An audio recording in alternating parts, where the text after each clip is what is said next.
Chile. Bien, vamos a hablar de economía a esta hora de la mañana. El dólar alcanzó su mayor nivel en 12 años, llegando a los 690 pesos vendedora en la jornada de ayer. ¿Seguirá subiendo?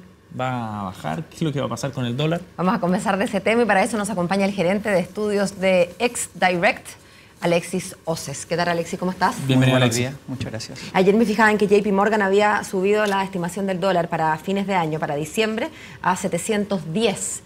Y para diciembre del otro año, del 2016, en 740. O sea, según ellos, al menos la tendencia va a ser hacia arriba. O sea, eso va en línea también con los informes que traían del precio del cobre, que iba a llegar en torno a los 1,8, 1,6 dólares la libra el próximo año. Mira, hoy día en la mañana ya estaba cayendo 1,6, está en 2,28, eso le pone mayor presión y en la prensa salió en el último tiempo, va a llegar a los 700, me preguntaban antes de entrar, ¿está llegando a los 700? Yo digo, pero si ya está en 700, ¿cuánto le quedan? ¿6 pesos, 5 pesos? Para Técnicamente ya se da por hecho, ¿no? No hay mucha diferencia entre eso. Y lamentablemente en estos últimos 2 meses el precio del cobre se ha depreciado 20% y eso es lo que más ha influido en la depreciación del peso, que hoy día ya lo tiene con casi 14% de depreciación en el año. Entonces, cuando uno trata de ver las variables de cuáles están influyendo en el precio del dólar, tú dices, ¿sabéis que el escenario externo, que es el dólar, solamente se ha apreciado 6,8% y el peso chileno se ha depreciado 14%? O sea, estamos 50-50 en un escenario si lo quisieras llevar ahí. Alexis, o sea, si uno analiza todos los factores que determinan el tipo de cambio acá en Chile, el precio del dólar, esos factores en un mediano plazo no se ve que vayan a cambiar. Estoy pensando en el precio del cobre, en la desaceleración en China, en lo que esté pasando en Brasil, etcétera. Ese escenario se debería mantener por un buen tiempo. Mira, yo atribuyo a 3 formas de ver la depreciación del peso, en este caso para analizar el contexto. Uno, escenarios de China, que fue el más actual en los últimos meses, la Reserva Federal, que va al próximo mes a decidir si sube la tasa o no. Pero el primer factor para comparar la moneda es decir, bien, comparemos nuestra moneda con monedas comparables. Por ejemplo, Canadá, que exporta petróleo, Australia, Nueva Zelanda, que exporta oro y carbón, que son más mineras. Bueno, esas monedas están depreciadas entre un 8 y un 12%. Entonces, ya hay una comparación respecto a esas monedas en relación al dólar. Después lo llevas al escenario del contexto interno, si realmente el peso chileno tiene una gran influencia interna y te das cuenta que sí, hay un escenario de que si bien el último IMASEC fue 2,7, que fue algo mejor a lo esperado, todo el mercado empieza a mirar el promedio y el promedio está en 2,1, 2%, que es menos de lo que se había planteado en un principio de año. El Banco Central dio un giro a las expectativas cuando bajó las bandas de crecimiento. Y lamentablemente queda otra baja de banda más ahora en septiembre, que ya lo anunció Rodrigo Vergara. O sea, eso significa que lo van a plantear entre un 2 y un 3%, o incluso menos, si es que fuese así. Y ese es el escenario interno, que está más crispado. Entonces, cuando tú miras esa moneda, tú dices, ¿sabes? Realmente hay un componente interno importante. Yo lo atribuyo en torno a los 40, 45 pesos, que es netamente especulación interna, que es lo que ha subido, por fundamental externo, o sea, Reserva Federal, lo que está pasando en China, sin contar la caída del cobre ahora en la última semana.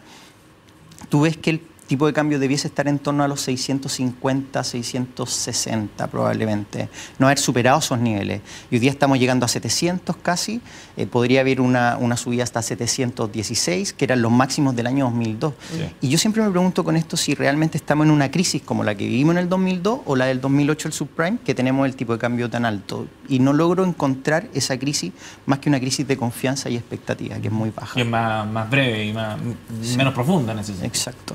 Y la última, que es la tercera variable, es cuando tú miras el tipo de cambio real, que esta es la más teórica. Tú dices, bien, tipo de cambio real, hay mucha diferencia con el nominal, es altísima. Entonces ahí tú dices, ¿sabes qué? Hay un gran componente de expectativas que está influenciando en la moneda y que tiene depreciado el peso chileno más de lo que debiese. De lo que corresponde. Alexis, entonces para la gente que tenga deudas, por ejemplo, en dólares o que esté pensando en un viaje más adelante, ¿es mejor comprar ahora el dólar antes que esperar al verano o a diciembre? A ver, si sorteamos a dónde vamos, o sea, si lo va a cambiar por dólares, claramente te va a salir mucho más caro viajar a cualquier lado fuera de Chile, excepto Brasil.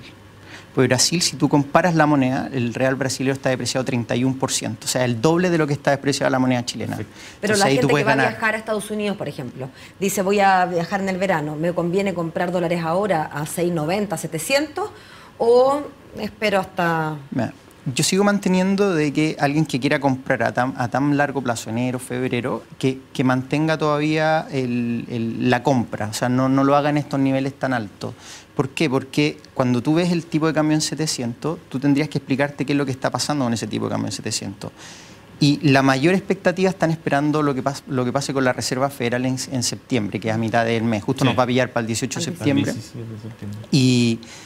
Y yo tengo dentro de los análisis que he hecho, creo que Estados Unidos no está preparado para subir la tasa de interés. Va a ser una señal política, probablemente digan 0,25 y de ahí no la suban más hasta el próximo año, pero va a ser una señal tan débil en términos de datos que hoy día no tienen variables para poder subirla. Por ejemplo, tú tomas el desempleo, está en un pleno empleo, en 5,3%, tú dices, bien, sabes que tienen espacio para subir la tasa, pero aun cuando tengan pleno empleo la gente no está gastando. Y el 70% del PIB de Estados Unidos es gasto, consumo. Sí. Y por el otro lado te vas a la variable de inflación. Y en inflación están teniendo una inflación de 1,6 con un precio del petróleo que ha caído 30% en los últimos 2 meses. Ya ha roto la barrera del piso del año, o sea, ya está en $42 el barril. Y eso no les va a llevar inflación. Entonces, la expectativa inflacionaria de Estados Unidos durante lo que resta del año son más bajas. Entonces, tampoco van a alcanzar la meta. Y en ese escenario, más un contexto económico en donde si tú comparas que en diciembre esperaban 3% de crecimiento y hoy día están esperando un 2% en los 2 trimestres que han pasado, tú dices, ¿sabes qué?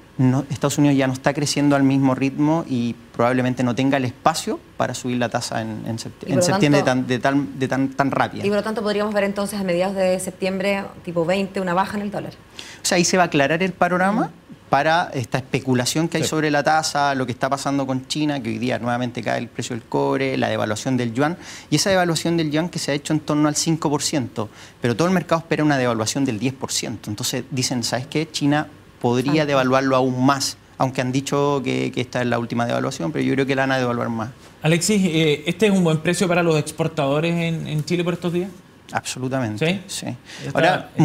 Porque es un buen precio porque está por sobre ciertos históricos, como ¿dónde está ahí esa fina frontera que define que el escenario sea mejor? Si tú miras desde el 2008, de la crisis subprime adelante, cuánto se ha depreciado la moneda durante este año es el doble de depreciación que lo que había tenido en años anteriores. Perfecto. O sea, en el peor año nosotros nos depreciamos cerca del 9-10%. Entonces, y eso fue con una baja de 2% de la tasa de interés del central, que fue en los últimos 2 años.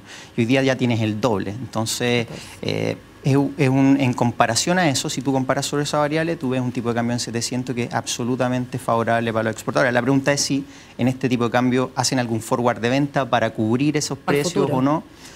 Yo siempre recomiendo que lo hagan escalonado, porque uno nunca sabe hasta dónde es el techo, y si lo van haciendo escalonado probablemente promedien a un mejor precio de aquí a lo que resta del año. Bien, pues. Alexis, ¿es posible que el Banco Central pudiera intervenir en algún momento con estos niveles del precio del dólar, tratando de bajar el precio, por supuesto?